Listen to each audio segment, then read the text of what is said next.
Hello, and welcome to episode 12 of the Collect Your Life Incorporated podcast.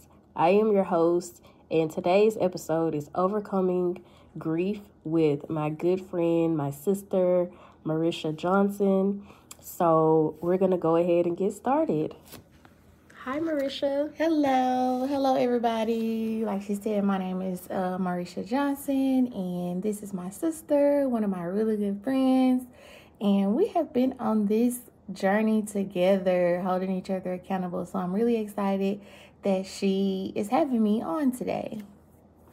So, I guess first question is, what started, I guess you could tell the people about, your grief, background and your journey and how you overcame it and how you're still, coping and dealing.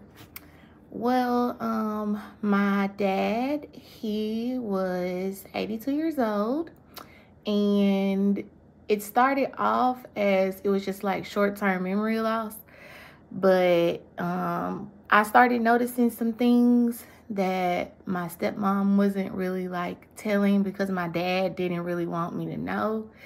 But I started noticing he had like symptoms of dementia. He couldn't find things. He would like have problems like walking, or his feet would swell, his ankles, like he couldn't put his shoes on. He would have a lot of pain.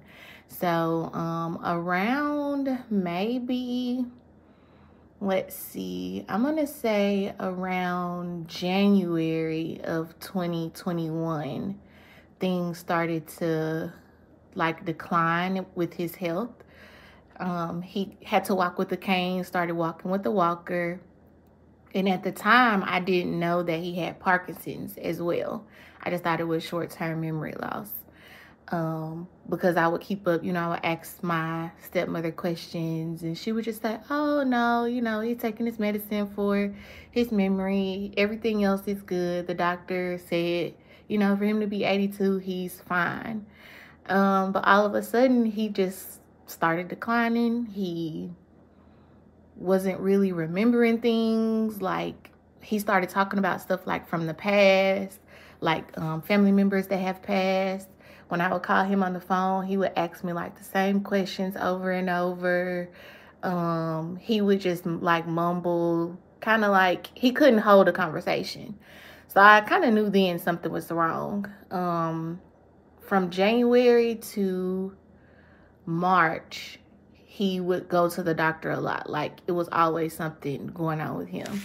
And they would call me at work, because at the time I was on FMLA from a surgery that I had. And they would call me and be like, can you come get your dad? Because he's not listening to anybody. He won't get out the car. At this time, he had lost control of his bladder. So he was wearing like pull-ups. So they're like, he won't let us change his pull-up. He doesn't want to go to the doctor. He doesn't want to go here. So I would have to like help my stepmom more. And eventually, he went to Regional 1 around the beginning of March. And he stayed there for a few weeks.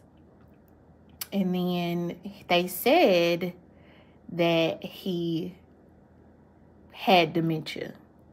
But my stepmom was adamant. She was like, no, he does not have dementia. But that was because she knew he had Parkinson's. So he was in the rehab for what I thought was short-term memory loss, but he was in the rehab for Parkinson's to help him relearn to, feed himself, take a shower, go to the restroom and stuff like that. But he ended up having to go to a nursing home that was also a rehab facility, because Regional 1 was like, he passed out his test, so, now we're going to have to move him here. And that's when he got sick. It was like the beginning of April when he moved to the rehab center. And I would go see him every day, but it was just like he was always sedated. Like, he didn't know who I was until I started talking. He knew who my husband was, but he would have to hear our voice. He would beg to come home with us, and I'm like, once you get out, you'll come home with me. Well, he ended up catching a bacterial infection that turned into pneumonia, and he ultimately passed away from Parkinson's and the pneumonia, because he was a smoker all of his life. So his lungs, even though he quit smoking, his lungs just weren't strong enough to fight off the infection.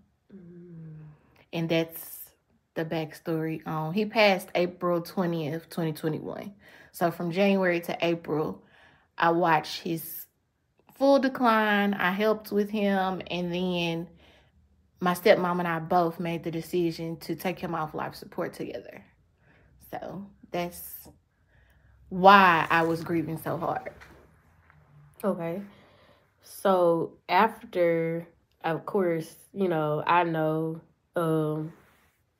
about losing a parent, especially a dad, and being a daddy's girl, like we both are. So after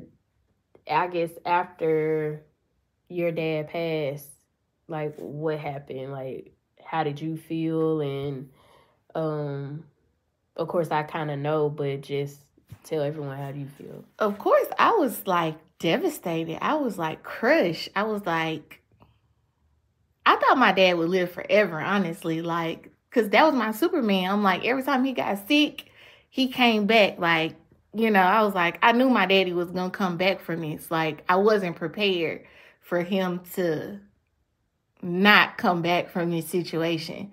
And I know you can't really prepare for death, even though, like, I kind of knew it in the back of my head.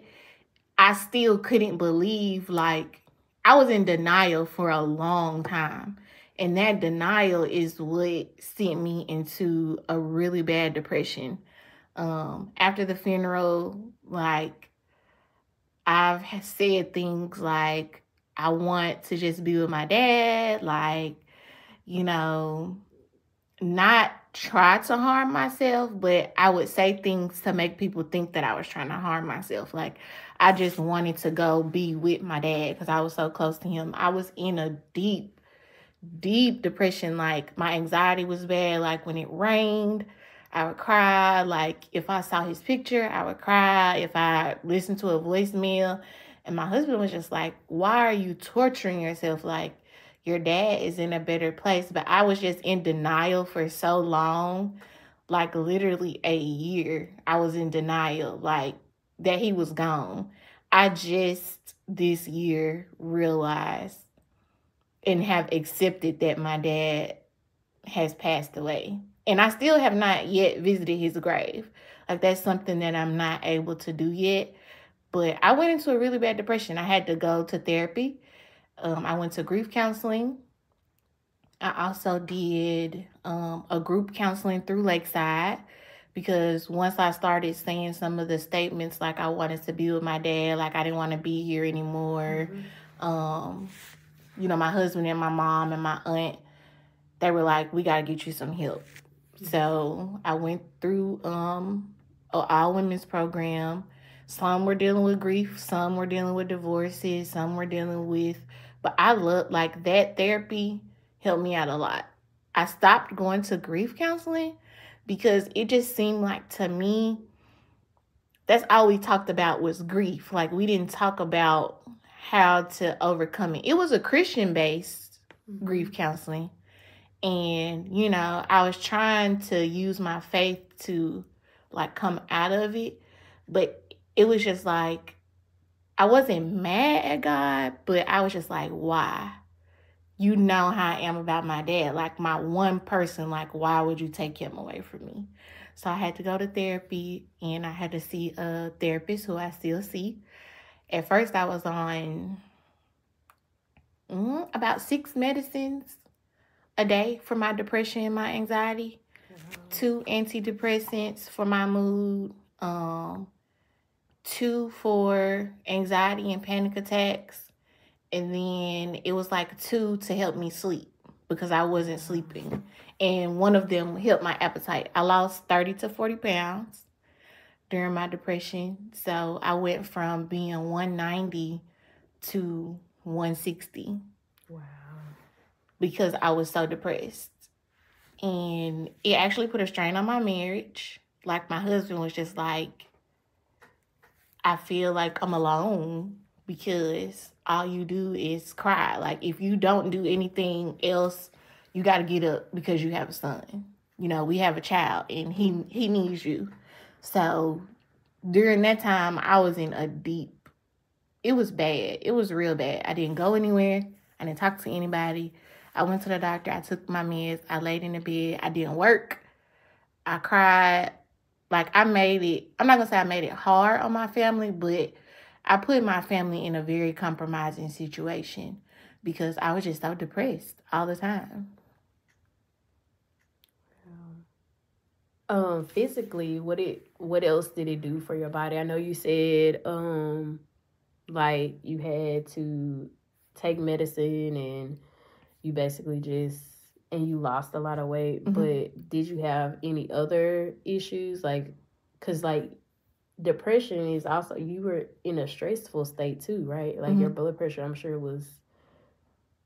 My blood pressure, I had preeclampsia when I had my son, so my blood pressure has always been high, but it was extra high during this time. Like, I'm just now able to have a regular blood pressure, and I don't have to take my blood pressure medicine every day.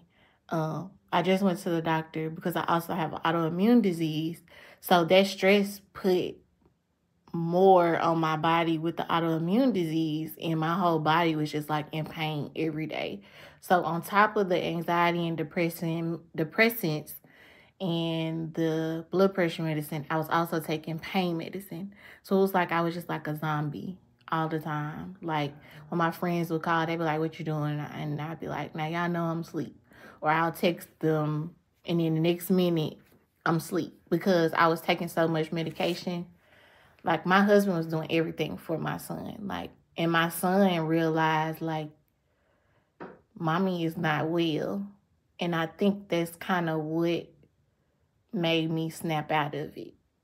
Like, I started going back to church and I was trying to be social, but nothing was working for me. I was just so sad. Like, literally, I felt heartbreak. And then one day, I guess God was just like, him and my dad decided, like, it's time. Like, something came. I can't remember what it was, but I can't remember if I had a dream, if God said something to me, or if it was a ladybug or a butterfly. But something happened one day, and it was really sunny. And I just remember, like, it just felt like something just left me. Like, but it was a good thing. Like, I felt like something just... Like a weight. Like, yeah, like I had woke up. Like, I was in this bad dream, and then I just woke up all of a sudden. And then it was just like I snapped out of it. And I really realized, like, Dad is not here, but he's here.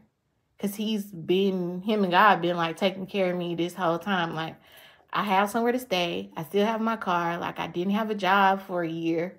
So we were working with one income. My baby wasn't lacking for anything. So,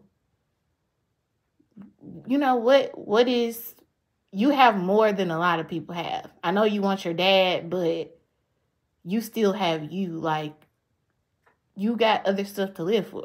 You can do stuff. You can get up. You can be social. You can still grieve, but I need you to get back to yourself. It's like what I heard. So basically, it was like, you still got purpose. You can't just, your dad fulfilled his purpose, and it was his time. God called him home, but you still have your purpose to fulfill. right, and everything, and still grieve. So after, like, you woke up and, it was like that weight lifted, and you just realized it, how did you feel? Like, describe that. It was like I was happy.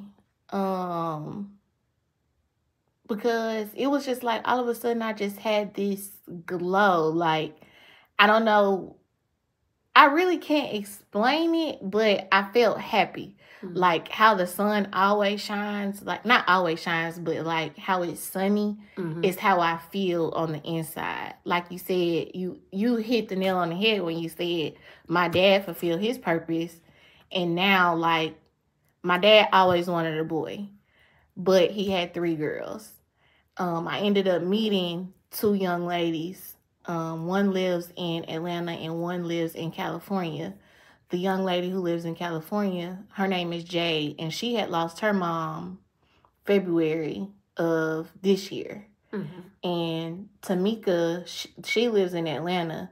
But it was like we all clicked. And when they saw how down I was, they were like, you're more than that, like, even though I had friends and support, like you were always there, everybody here was always for me. It took other people who only saw me from the outside, who just met me, to make me be like, you're beautiful, you're smart, you are a good person. Yeah, your dad loved you, but you gotta get up. You gotta get back to yourself. Like, you're only 33 years old. Like, it took someone who didn't know me to really push me. Like, they pushed me to go back to work. When I have anxiety attacks, they like, okay, it's okay to have an anxiety attack, but when you get done crying, go back to work. Like, have your moment, but still press.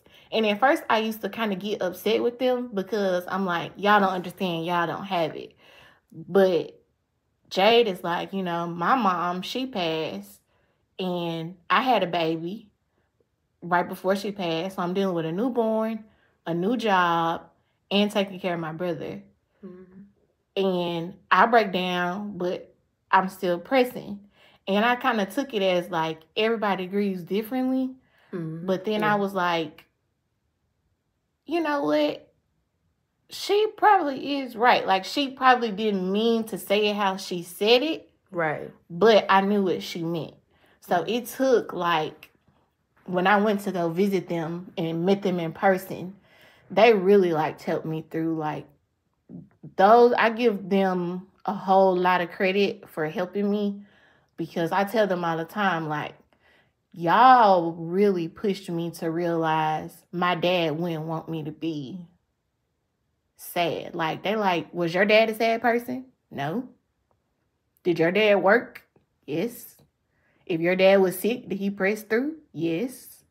Did your dad take care of his family? Yes. You say you just like your daddy, right? Like, and I'm like, I am like my dad. I'm just like my dad. My mom tell me all the time. So once I realized those things, it just made me feel happy to know, like, he was my dad and I'm still his legacy. Like, I'm living on, like, doing stuff that my dad would do. My dad loved to travel. I started traveling more. Yeah. My dad liked to host gatherings and be social. I started hosting and participating in stuff where I could be social. Yeah. So it's just like, I feel like my dad is inside of me, like his spirit. Not like him controlling me or that I am my dad, but I feel like he's the one, along with God, that's really like, all right, you doing good. You doing better. Like, I still get sad. Like, lately I've been sleeping with the pillow that you gave me of him. At first I put it away because I couldn't look at it. And so for y'all listening, I got her a pillow. I try to get personalized gifts for people that I would like. So I got her a pillow with her dad, her favorite pictures of her and her dad on it, and like Forever in Our Hearts, I think, is on And his name is on it. And his name. Yep. So, she cried when I gave it to her. But I was sad then. Like, it was a hurt cry then. Yeah. Yeah, but now I sleep with it. Lately I've been sleeping with it. And I think it's because I'm at peace with him watching over me from, like I explained it to my son, your papa is an angel, but you know how superheroes save the world and they have these infinite powers that you can't get on earth. And he's like, yeah. And I'm like, God has given Papa those powers, so he can always keep us safe. He can do stuff for us that he could never do for us on earth. So he could do more stuff for us where he is than when he was here. Right. And so when I started telling myself those same things that I was telling my son, I was like, you got to start listening to yourself, because that applies to you too. Right. So I've gone back to work. Not coincidentally, but my principal, his mother passed October 2021. Wow. So when I told them I hadn't worked in almost 2.5 years because of grief, he was like, I understand. I told them that I do still take 2 medicines. So I'm down from 6 to 2. Okay. Improvement. I still see my therapist. It was every month, but now it's every 3 months. So now that they know I take the pain medicine still for the autoimmune disease, but it's not as bad as it was because the stress has been just lifted off me now that I've accepted everything that's going on. And my therapist tells me all the time, do what makes you happy. So I'm being comfortable with saying no. Like if somebody invite me somewhere and I'm just really tired, I'd be like, thank you for the invite, but I'm just really tired. Like I'm comfortable in saying what the truth is now instead of being like, because when I was depressed, I would always be like, oh, I can't come, I got Jaden. Or, I can't come because I got endometriosis and I'm cramping real bad. But now, like, I'm just truthful with everything and very transparent. If I don't want to do something, I just won't. But if I do, every day I get up, I go to work, I have my moment. They can tell at work when I have my moments. They're like, go take you a break and come back. But my principal and my coworkers, they're very supportive. And they actually celebrated my first milestone. They was like, you got through your first 9 weeks of school and you only missed 1 day because of anxiety attack. Right. Out of 9 weeks. And that was like, for somebody who hasn't worked because of grief and anxiety, that's a big deal. Right. And that's really, I'm proud of you. Thank you. So I'm excited about that. Any tips that you have for anyone dealing with grief? I would just say, from your own experience, I guess. From my own experience, I took it really hard because my dad and I were really close. But I'm sure everyone's close with their parents, or whether it's their, like, if it was my mom, I would probably be the same way. Right. But my mom and my dad were friends, and so she's been a big support system. I say, make sure you have someone who can pray and intercede for you. Like, genuinely, you can't let everybody do that. Yeah. And you were that person for me. Like, I never asked anyone else besides you to pray for me because I just trusted you that much with what was going on. I'm gonna cry. Have a prayer warrior. Have a genuine support person, like someone who tells you it's okay for you to grieve how you want to grieve, but also you need somebody who's gonna tell you, yeah, you can grieve, but I need you to press. Yeah. Because it's going to be times when you're not going to want to do anything and you're not going to want to hear what's right. Like, you're not going to want to hear that. So you need somebody to be like, it's okay. that you don't want to hear that today. But you still need somebody that's going to be like, all right, that's enough. Get it together. It's time to collect your life. Yes, collect your life.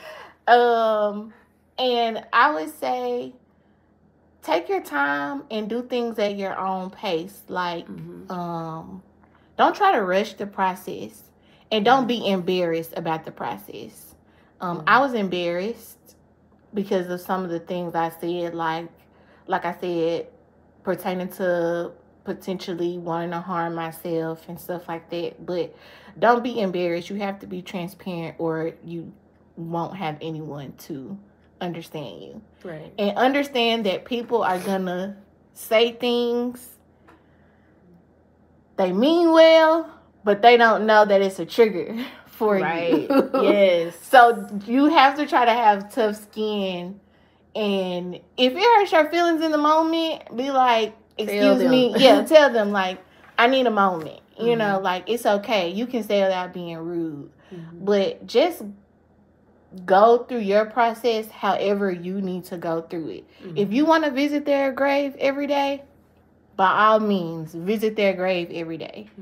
Me personally, when I talked to my therapist, she was like, if that's not something you want to do, don't do it, and don't let anyone make you feel bad about it. Right. So if you have a strong faith, I say hold on to that, because without God, I really be like, God and my daddy up there really doing something, because I feel really good.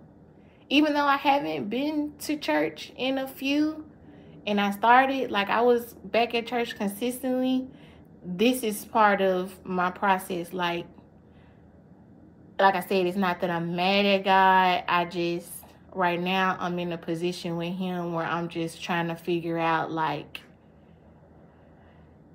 I guess I could be transparent with God because he my homeboy, but I'm just trying to accept that he has my dad still. I've accepted that my dad has passed away, but I'm still accepting that, yeah, he's with God, if that makes sense.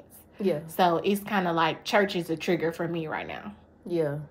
So I may watch it, but as far as like going, being there, it's like it'll make me sad instead of me being where I am now. But I'm not over it. I'm still going through the process, but I have made progress. Yeah. So you just got to have people in your corner. And you can't tell everybody everything. Yeah. That's the last thing. You cannot tell everybody everything. Definitely not. Get you those, you write it down solid in the journal. 2 solid people, 3 solid people. But you can't tell everybody your story. Yeah. It's not meant for everybody, and it won't help you through the process. But the main thing is just don't be embarrassed, because death is not anything to be embarrassed about. And if you're triggered, something triggers you, just walk away from it. Just walk away. I also think too that boundary, like keeping those boundaries, is important too from people, and just making sure that you understand grief. I don't think it ever goes away. Like, and I really, you just learn to live with it and everything. And I guess when it's our time to go, we'll be, reunited with our loved ones. So that's the focal point, making sure that I'm doing what God has me to do, so I can know I can see my dad again.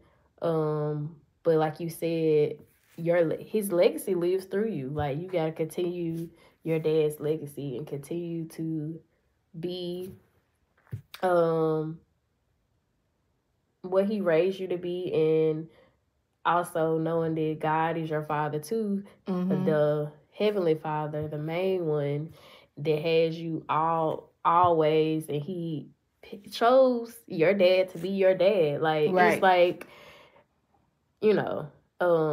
I say that all the time. I'm like, God blessed me with a really great, like, I had more than that. I had a father. Yeah, because a lot of people don't have that. And so I know for us being daddy's girls, like, losing them was the hardest thing, because it's like my father, like in the Bible, like how a father was, that's how my dad, like, he really showed like how God is to us, like that unconditional love and everything. And like me and my mom, that's my girl. Like, I talk to her multiple times a day. But my daddy, like, he could kind of balance my mama out, but being a daddy's girl and everything, and knowing like that my dad, his main thing was living right and trying to see Jesus and everything like that. So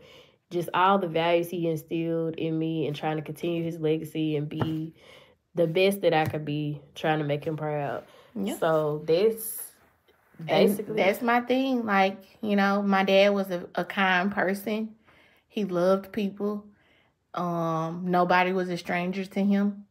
And he prided himself on treating people right. And so that's what when I go to work every day, that's what I think about. I treat people right, because that's the main thing my dad did. He worked hard, he took care of his family, and he treated people right. And so I just, like I say, I'm married, so my last name is Johnson, but it's Scott forever, because that Scott legacy is... I named my son, he has 2 first names, Jaden Scott. And that was because my dad never had any boys. And I said, once my dad is no longer here anymore, I still want that Scott name to live on. And sure enough, my son acts just like my dad. He walks like him. He looks like him. His mannerisms, everything. But every day, I just, like you said, strive to be better, because that's what my dad did every day. Even though he was declining, he was still pushing. Like, in his final days, like, he held on until he couldn't hold on no more, like, literally. But he fought, and I realized that's what I gotta do. I gotta fight until it's my time, like you said, and I meet my dad again. That's what keeps me going, knowing that I will see him again. And once I see him again, he's going to tell me, I'm proud of you. Because he used to tell me that all the time. And to do this podcast without crying, that's actually another milestone, because I could not talk about my dad without crying. But now I can talk about my dad and I smile. Like, you see, I'm smiling because I'm so happy. Like, I know my daddy, he got me. He got my back. So, yes. And I appreciate you coming and being brave and courageous, everything, to talk about your journey, because a lot of people, it's kind of hard and difficult, especially because I was with you, so I know how it was, and I know everything. So I'm so proud of you for being brave, and everything, and hopefully this podcast helps somebody who's dealing with grief or trying to overcome it or going through it. And just know that your journey is your journey, and know that, grieving, it gets better. Yeah, because grieving for Marisha was different for me. Like, she lost her dad in April 2021. I lost mine in August of 2021. And so our paths were totally different. But like, you never stopped. You kept going. If I didn't, I was going to break. And I was like, friend, how can you do that? Like, I was so sad. I was like, and I know how much you loved your dad. I'm like, and I used to tell you all the time, like, you way stronger than me. But seeing other people's journeys and hearing other people's journeys, it's like, if they can do it, you can definitely do it. So I've had a lot of people, not a lot of people, but I've had a few people like you. I watched your journey. You and Jay, y'all both were the same. Y'all never stopped. Mm-hmm. She lost her mom. She was like, if I stop, I'm going to lose my mind. Yeah. But for me, my whole world stopped. Yeah.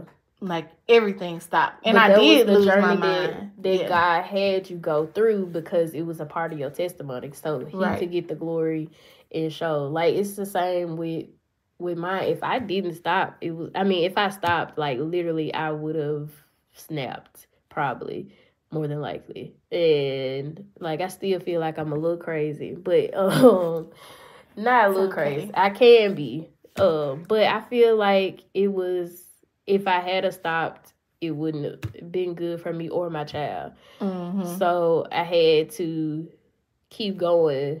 But that's me. Like you have to know yourself. So like if you're grieving and you see somebody else keep going, but that's not your journey, don't feel like you're not doing correctly. Right. So like it's the journey that God has you on. Just make sure you surround, like we said, surround yourself with those 2 to 3 good friends, and prayer, and go to therapy. It's nothing wrong with therapy at all. I'm telling you, Jesus and therapy, they hand in hand. Like go, and it's definitely good. So hopefully this podcast helps someone, and helps someone to know that they can overcome grief, or journey through overcoming, because like we're still overcoming it. It's not I'm still grieving, absolutely, right. But it's in a different light. Like I'm grieving. At first, I was grieving the physical loss, but now I'm grieving him actually. Like I'm going through the grievance process of acceptance. So now I know that he's gone. I've accepted that he's passed away. Now, how am I going to move forward is where I'm at now. And because I have those few friends, they like, come on, we're going to travel. We plan this trip. Your dad like to travel? Let's go. Where haven't you been? That's one person. I got my mom. When I call her, I'm like, I just want my dad. She like, I know. And that's all she say. I text you and be like, friend, I'm having one of those days. Can you just pray for me? And sometimes I'll just open Psalms and read the book of Psalms, and I'll just sit. Sometimes I just cry and just get it out. And then I go and like nothing ever happened. Yeah. But now I'm overcoming grief. Like I said, I'm still grieving, but I'm overcoming it to where I can function. So that's the stage I'm at now. I'm functioning while grieving. Right. And that's a good place to be at. Yeah. To be able to function while grieving. Because you're in a healthy state. Right. Yeah. And so, that's important. If anybody has any questions or wants to know more about my story, or you just have questions about grief, you can reach out to me on Facebook. Janessa will tag me because my students tried to find me, so I had to change my name on Facebook. Listen, I understand. But I'm open to people texting me, messaging me. If you want to talk over the phone, like if you just have a quick question, like how did you do this day? We're here for you. I'm here for you, and I hope that hearing me go from withering away, like literally almost killing myself with depression, and now how you hear me, I'm back alive. I hope that gives someone else hope that may be going through the same thing. Well, I appreciate you coming and joining the podcast. Thank you for having me. It was a blast. Again, we will put, if you follow us on Facebook and Instagram, we'll tag Marisha in there, so you can, if you need to reach out to somebody, or just reach out to me, because we all go through it either way. But we're all overcoming some type of grief. It may not be a loss of a person, but it could be a loss of a job or a dream or something that you're grieving. So I pray that you get the help that you need, and you're able to do it in a healthy way, because that's the key thing. So this is all for episode 12, and thank you for joining us. Hello.